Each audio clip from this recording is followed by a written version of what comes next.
All right, well, this is the video lesson for if you missed how to set up your ISN, whether you're absent or you're a new student. This is going to help you get prepared for my class. So as you know, or may not know, this composition notebook is going to be the lifeline for this class. And keeping it organized is important and part of the class. So make sure that you do everything how I set it up here. If you need to, just pause the video and then keep going. But this is a completely empty composition notebook, so I'm going to start from scratch. First thing I want you to do is go ahead and put your class. I'm making this for my ACT prep class. So I'm going to write that on the front, and then write your hour. This is 8th hour, and then your name. This is so that it can be returned to you and also so I can easily identify it. And yes, it has to be on the front cover and I have to be able to read it. Try to find a Sharpie, but if not, try to write it in pen. Okay, so now what I want you to do is go ahead and open it up, and we're going to create a storage pocket on this front page. So what you're going to do, take this first page here and go to the top corner and fold it down to where it creates a triangle.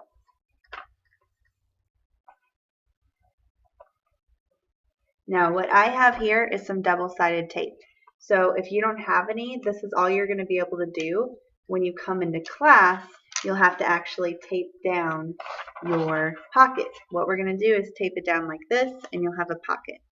So where do I put the tape? Well, you're going to stick it right here on the corner. It's kind of bright. Let me darken that a little bit. There you go. And then I'm also going to put a couple little strips right here at the bottom so nothing's going to fall through. This pocket, you can use it for foldables that you haven't put in yet, and you can use it for just loose information that's really important and you want to keep it in here. Now I'm just going to go like this, fold it over, and voila, I'm done. Now I've got a nice little pocket to use. Now that we're done with that, you should have received a grading rubric, and I've got to find mine. Here we go. I'm not going to actually use this for ACT prep, but this is what it looks like. So grab your grading rubric and then fold it in half.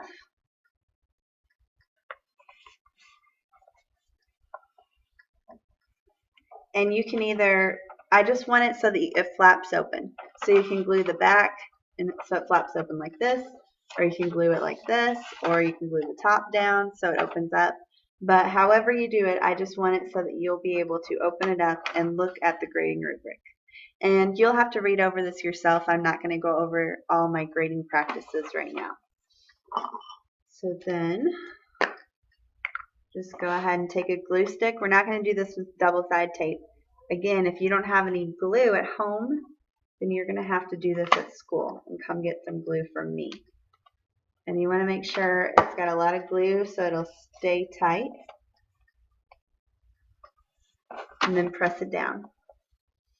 And really, you'll quickly memorize this grading rubric, but I want you to have it just in case you ever have questions about, well, what does a 4 mean? What does a 3.5 mean? What is a 3? And why do those numbers matter? Why does she grade like that? That's what this paper is.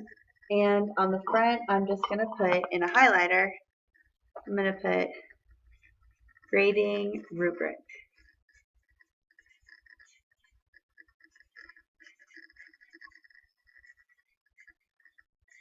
There we go. All right. Now you turn the page and we're going to set up a table of contents.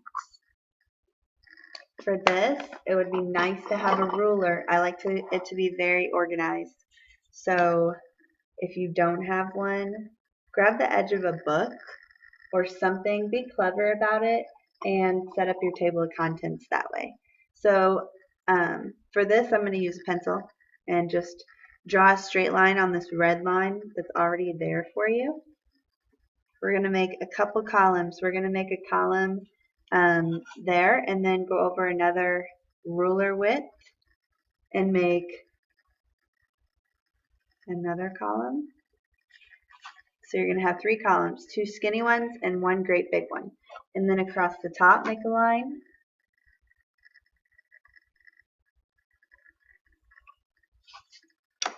And now we're going to label our columns. Our first column is just going to be the page number. And our second column is going to be the skill number. Each of my lessons we call a skill. And then you're going to put over here the lesson title.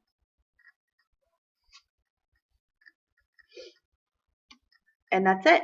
You're ready to go. Now I would go ahead if I were you and take the time to also do the second page. So when we get later in the year, it's already done for you. So here's my first column,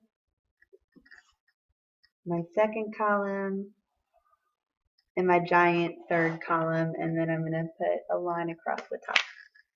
That way it's nice and organized.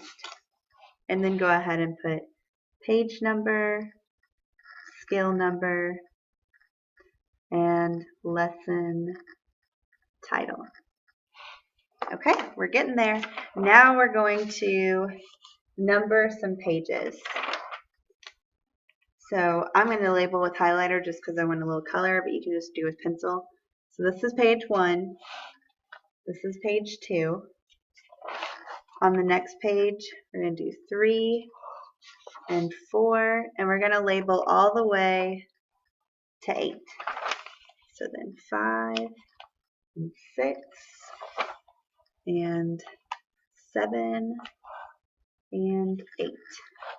Okay. Now here's why we labeled all the way to 8. Because we are going to go back to page 3, and we're going to label this our WWK, which is also known as our words worth knowing.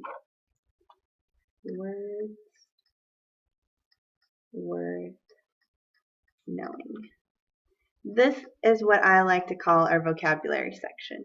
And so whenever you see WWK, when you get into class, that just means go to your words worth knowing. And now we just have one more thing. Go to the very back page, and just like we did the front, we're going to make another pocket. So what you're going to do is take this last leafy page, pull down the top corner until you make a triangle, give it a good crease, and then use your double-sided tape. Don't use too much. Use one piece for the side of your pocket, and then use 2 pieces so that nothing falls out the bottom.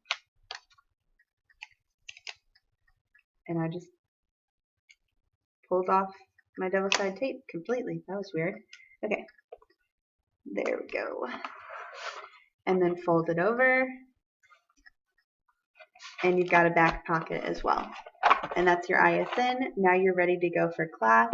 Your pockets are kind of going to bubble up just a little bit. If you can't really see that. But it's not a big deal. It'll start to squish flat once you use it enough. And there you have it. Now for your binder setup, I'm not going to walk you through a step-by-step on how to set up a binder. Just pause on the screen, and what you need is on the front of your binder, your first and last name, your class and hour, and my name. That way I can identify your binder as yours, and if you lose it, people can give it back to you. And then you need 5 tabs. You're going to need one for warm-ups, homework, assessment reviews, SMART goals, and EOC reviews. And go ahead and label them like that and in that order. And you'll be ready, set to go to class. All right. Good luck.